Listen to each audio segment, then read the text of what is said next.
اسلام کے آنے سے پہلے عرب کی دنیا کیسی تھی، کون راج کرتا تھا، اور وہ کیا حالات تھے جنہوں نے تاریخ کی سب سے بڑی تبدیلی کو جنم دیا۔ اس سے پہلے کہ ہم اس روشنی کو سمجھیں، ہمیں اس پس منظر کو جاننا ہوگا جس میں یہ روشنی پھیلی۔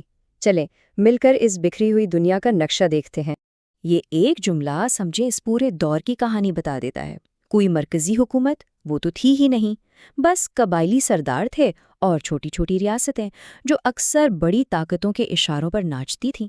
یہی وہ بکھرا ہوا منظر تھا جہاں ایک انقلاب آنے والا تھا۔ ہمارا سفر شروع ہوتا ہے جنوب سے، یمن سے۔ یہ کوئی عام صحرا نہیں تھا، بلکہ عرب تہذیب کا ایک بہت پرانا گڑھ تھا، تجارت، کھیتی باڑی اور بادشاہوں کی سرزمین۔ لیکن جس دور کی ہم بات کر رہے ہیں، اس وقت یہ خطہ اندرونی اور بیرونی سازشوں کا اکھاڑا بن چکا تھا۔ اچھا، تو یمن کی تاریخ میں بڑے ڈرامائی موڑ آئے۔ پہلے تو یہاں ہیمیری بادشاہوں کا راج تھا، پھر ایک بادشاہ آیا ذو نواس، جس نے نجران کے عیسائیوں پر وہ ظلم کیے کہ جس کا ذکر قرآن میں بھی آیا، اور یہی ظلم آپ دیکھیں ایک بڑے حملے کا بہانہ بن گیا۔ حبشہ نے بازنطنی سلطنت کی مدد سے یمن پر قبضہ کر لیا۔ پھر اسی دور میں ابرہہ نے مکہ پر چڑھائی کی، وہی مشہور ہاتھیوں والا سال۔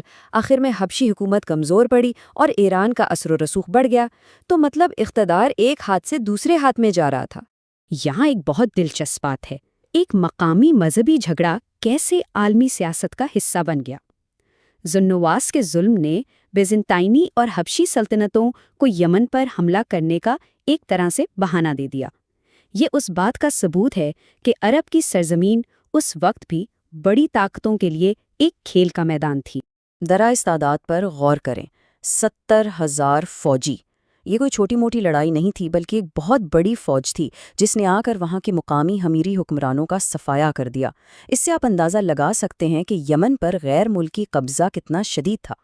اور پھر آتا ہے تاریخ کا وہ فیصلہ کن موڑ، ابرہہ کا مکہ پر حملہ۔ اس کا ارادہ تھا خانہ کعبہ کو، اللہ کے گھر کو گرا دے، لیکن قدرت کا کرنا دیکھیں، چھوٹے چھوٹے پرندوں نے اس کی پوری فوج کو تباہ و برباد کر دیا۔ یہ معجزہ قرآن کی سورۃ الفیل میں ہمیشہ کے لیے محفوظ ہو گیا۔ اور سب سے بڑی بات، سب سے اہم بات، یہی وہ سال تھا، عام الفیل، جب ہمارے پیارے نبی محمد صلی اللہ علیہ وسلم اس دنیا میں تشریف لائے۔ چلیں اب جنوب سے نکل کر شمال کی طرف چلتے ہیں۔ یہاں کہانی بالکل الگ ہے۔ یہاں دو بڑی عرب ریاستیں تھیں، ہیرا اور غسان، جو اس وقت کی دو سپر پاورز فارس اور بازنطین کے بیچ میں ایک دیوار کی طرح کھڑی تھیں۔ تو یہ بفر سٹیٹ یا حائلی ریاست کیا چیز ہوتی ہے؟ دیکھیں، اس کا مطلب ہے ایک چھوٹی سی ریاست جو دو بڑی دشمن طاقتوں کے بیچ میں پھنسی ہو۔ اس کا کام کیا ہوتا ہے کہ یہ دونوں بڑی طاقتیں آپس میں سیدھا نہ ٹکرائیں۔ ہیرا اور غسان بالکل یہی کام کر رہے تھے۔ یہاں دیکھیں تو دونوں ریاستوں کا کردار بالکل صاف نظر آتا ہے۔ ایک طرف تھے ہیرا کے لخمی جو فارس یعنی ایران کی سائڈ پر تھے، دوسری طرف تھے غسان کے حکمران جو بازنطینی یعنی رومن امپائر کے ساتھ تھے۔ تو آسان زبان میں کہیں تو یہ دونوں عرب ریاستیں اپنے اپنے غیر ملکی آقاؤں کے لیے ایک دوسرے سے لڑ رہی تھیں۔ یہ ایک پراکسی جنگ تھی، سیدھی سیدھی۔ لیکن ایک بات سمجھنا بہت ضروری ہے، یہ ریاستیں صرف فوجی اڈے نہیں تھیں۔ یہاں عربی شاعری اور کلچر کا بڑا چرچا تھا، لیکن اس ساری شان و شوکت کے پیچھے ایک کڑوی حقیقت تھی، وہ یہ کہ ان کے بادشاہوں کی حکومت غیر ملکی شہنشاہوں کی مرضی کی محتاج تھی۔ اصل طاقت ان کے ہاتھ میں نہیں تھی۔ اب ہم آتے ہیں عرب کے دل کی طرف، حجاز۔ یہاں کی کہانی شمال اور جنوب سے بالکل ہی الگ ہے۔ یہاں کوئی باہر کا بادشاہ نہیں، کوئی غیر ملکی فوج نہیں۔ یہاں کی طاقت کا مرکز تھا مکہ۔ حجاز میں حکومت کا طریقہ ہی بالکل مختلف تھا۔ یہاں کوئی تاج پہننے والے بادشاہ نہیں تھے، بلکہ لیڈرشپ ان بڑے قبائلی سرداروں کے ہاتھ میں تھی جن کا سب سے بڑا فخر خانہ کعبہ کی خدمت تھا۔ ان کی طاقت تلوار سے اتنی نہیں تھی جتنی اس مقدس مقام کی دیکھ بھال اور اس سے جڑے احترام سے تھی۔ اور اسی ماحول میں ایک ایسا شخص سامنے آیا جس نے سب کچھ بدل کر رکھ دیا، قصی بن کلاب۔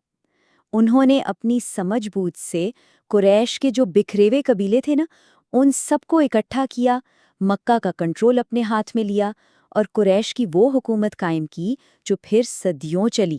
قصیر صرف لڑنا نہیں جانتے تھے، وہ ایک زبردست منتظم بھی تھے۔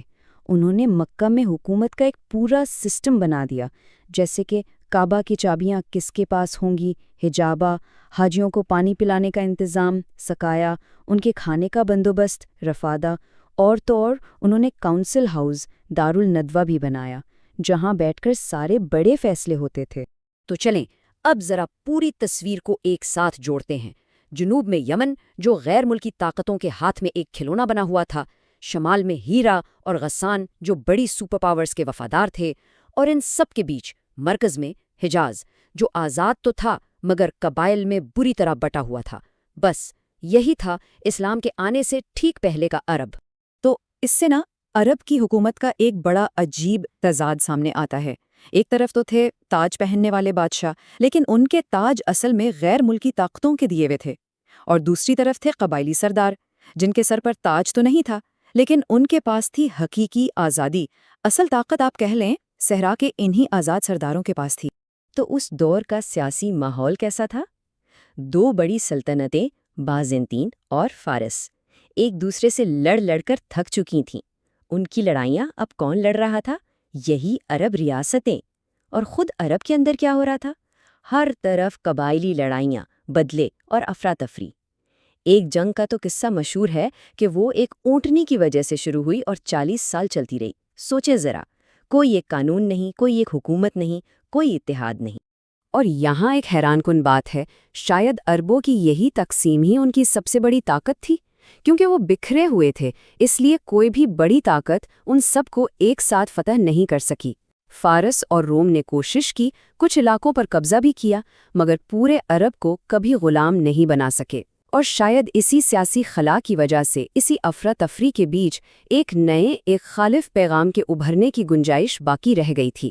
تو آخر میں سوال یہی اٹھتا ہے کہ ایک ایسی سرزمین جو اتنی بٹی ہوئی ہو، جہاں ہر کوئی ایک دوسرے کا دشمن ہو، وہاں اتحاد آئے تو آئے کہاں سے؟ وہ کون سی طاقت ہو سکتی تھی جو ان بکھرے ہوئے ٹکڑوں کو جوڑ کر ایک امت بنا دے؟ اس کا جواب تاریخ کے اگلے باب میں ہے۔